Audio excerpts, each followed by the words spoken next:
Now, I don't know about you, but in the beginning, I was a fan of Overwatch. I really appreciated a return to form with like an MCU inspired set of heroes.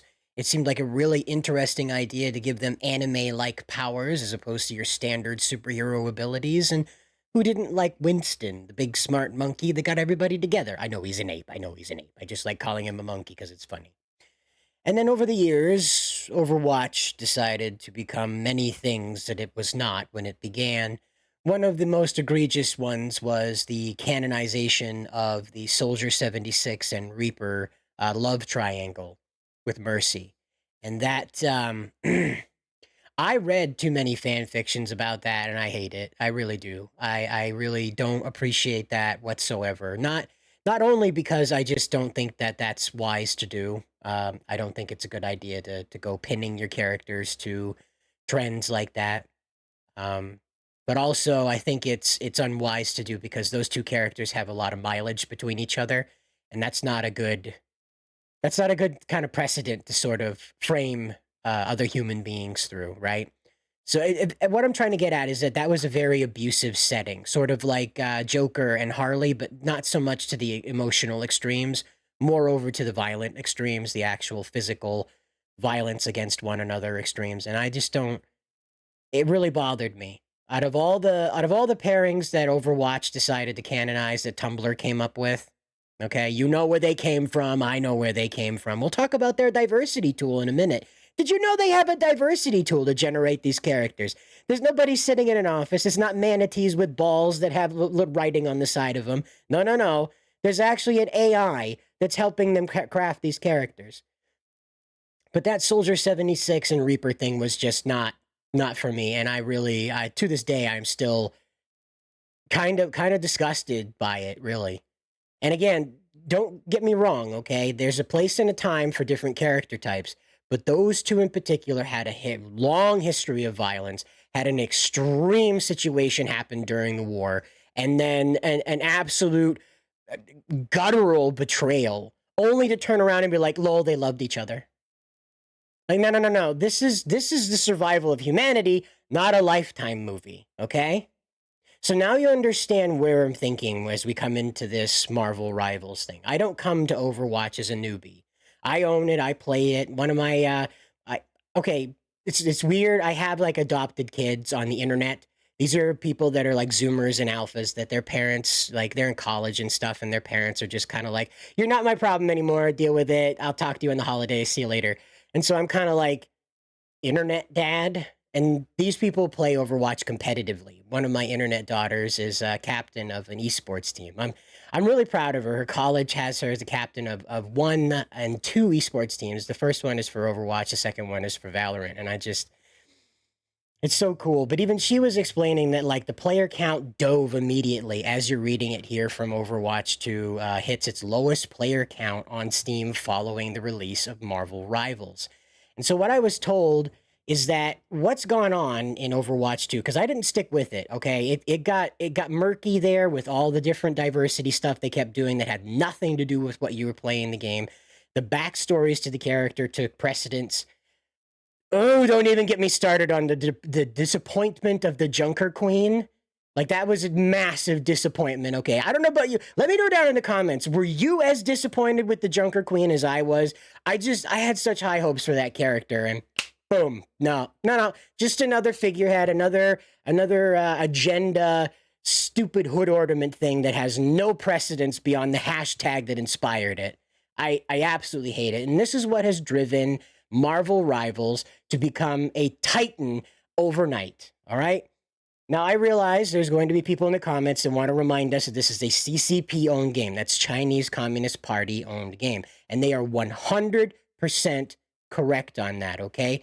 They are absolutely right that the government has a hold on every corporation in China, okay? They're 100% correct about that. They are absolutely right to have their like qualms about joining up and being part of it. They're absolutely right to not want to join in with a game that will put money into the coffers of the Chinese Communist Party to continue vexing their countries. I completely understand their reasoning behind it, okay? The rest of this video, please rest assured what I am talking about, bear that in mind, that as we interact with this game, it is helping a foreign power that's not exactly friendly with us at the moment. Now, to that point, though, Marvel Rivals is a success for a reason, and it's not just because Overwatch sucks right now. It is a success because it turns what Overwatch is back around in on itself again, okay? And I zoomed in too close on this. So here is Mike Ybarra. Now, he's the former president of Blizzard, and he's kind of the cheerleader for Overwatch. Under him, a lot of this structure came to be, and then there was a bit of controversy, and then he wasn't involved anymore. So that can be for another video. Please let me know if you'd like to hear about what happened with Mike Ybarra and why he's no longer the head honcho at Blizzard. It's a little murky, so it's a pretty long video, but we could talk about it definitely. So here's what he did the other day. Now this is a deleted post. He got served a lot. It wasn't just the community notes. Like every Tom, Dick, and Harry came out of the woodwork to let him know how wrong he was. Okay, so in a defense of how fast, like in defense mode, like his walls go up. This Chinese thing. Ow! And so he goes out and he says this. He said, "Looks like Overwatch Marvel Rivals ships tomorrow, much like Light of Machirim." The copy, this is the game that looks an awful lot like Horizon Zero Dawn, kind of like one-to-one like Horizon Zero Dawn. But the Aloy character in that one isn't turning into a ham planet anytime soon, unlike the Aloy that we got in Forbidden West. And it really is, the name Forbidden West is in like, don't go west right now. That's very bad. There's ham planets there, and they'll be mean to you. But anyway, and they are. She's just a horrible character, that new Aloy. I like the original Aloy. She was Spider-Man-like, quippy, and she solved her problems. Now the fat one she complains and bitches all the time. That's all you hear is bitch, bitch, bitch, bitch, bitch. What a horrible character. Anyway, back to this. But anyway, he's complaining about how Marvel Rivals appears to be a copy of Overwatch. Okay, so this is the guy that fathered Overwatch, or at least cheerleaded it into existence, saying that this new game is my game, just done differently, I guess. Or his angle here is that they even named a character Black Widow. Okay, and so for whatever reason, Mike Ybarra had never heard of the character Black Widow, despite her being in all of the Avengers movies. And then like kind of having her own movie, and then also Scarlett Johansson playing the character, and just generally being probably most well known for that role. Maybe, I don't know. Mike Ybarra may live in a very tiny box underneath the desk of where he works, okay? That could be just his entire world is just right there in the third drawer down, and that's it, okay? I don't know, all right? It shocks me that anybody in this day and age wouldn't just Google something before writing something like that. Like, when I'm a creator, I create things. I make these kinds of flip books for kids, see? I got my own comic here, the Colossals, right? It's just the black and white version. I'm a fan of this one because I came up on manga, not colored comics. So I make my own stuff. And I made sure that when I had an idea, I went out and I Googled it to make sure that there wasn't something in the same field using either the same name or concept, all right? Now, that's a little different when you think you've found something that is yours and you want to call it out. I would think under that, like, notion, in the back of your head, you're thinking, I'm pretty mad about this. This looks like a ripoff of my character. I'm going to see what else people are talking about this. So what is this Black Widow character that just sprang into existence, right? Wink, wink, wink, wink, right? Wink, wink.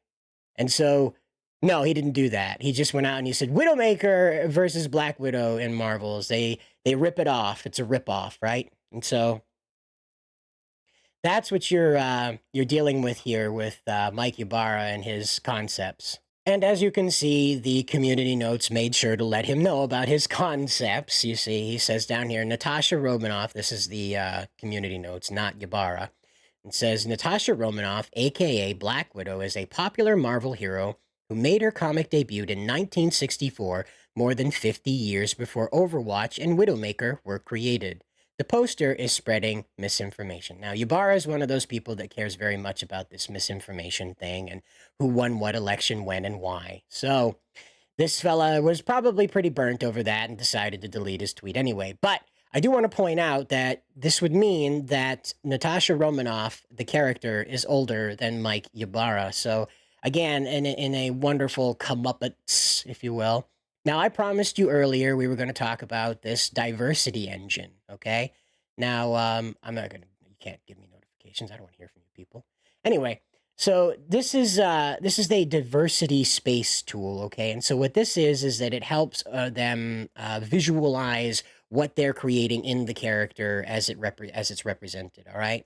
And so as we can see right here, we'll just read a little bit of it, not the whole big deal of it. And so it's described as a tangible way of avoiding tokenism, stereotypes, and exclusion. The system has already been tested by development teams working on Call of Duty Vanguard and Overwatch 2, with plans to release internally across all Activision Blizzard studios and potentially the rest of the video games industry later. And so now that we're clear on what their intent of it is that this situation is that it works as a here, we got it right here. It says, working alongside DE&I experts, the diversity space tool is a measurement device used to help identify how diverse a set of character traits are, and in turn, how diverse an entire cast of characters are, with the intent of helping identify opportunities for more diverse character narratives and to ensure that developers aren't creating characters that are diverse in appearance only. Okay? Now, you would think that would be like really dumb, and it is. Because here's what you got. I think it's Toboyorn, and that's how I said it, is Toboyorn. And so what he has is, you see right here, his ethnicity score. I can't point to it. His ethnicity score. You see his ethnicity score? It's down there at 0. Way down there at 0, okay? His sexual orientation, way down there at 0. His gender identity, little bit more than that. I'm not sure what those 2 points below are, right? And his age is way maxed out, okay? So you see how the weights work, right? So the higher you are up on something, the further you are from the center. The lower you are on something, the closer you are to the center. So you can measure a 100 to a 0 here on the scale. So what that means is that a white-presenting European male is not ethnic. He's not that ethnic. He really doesn't have a sexual orientation that matters. His gender identity is really low on the representation score, and whatever these scores are really high.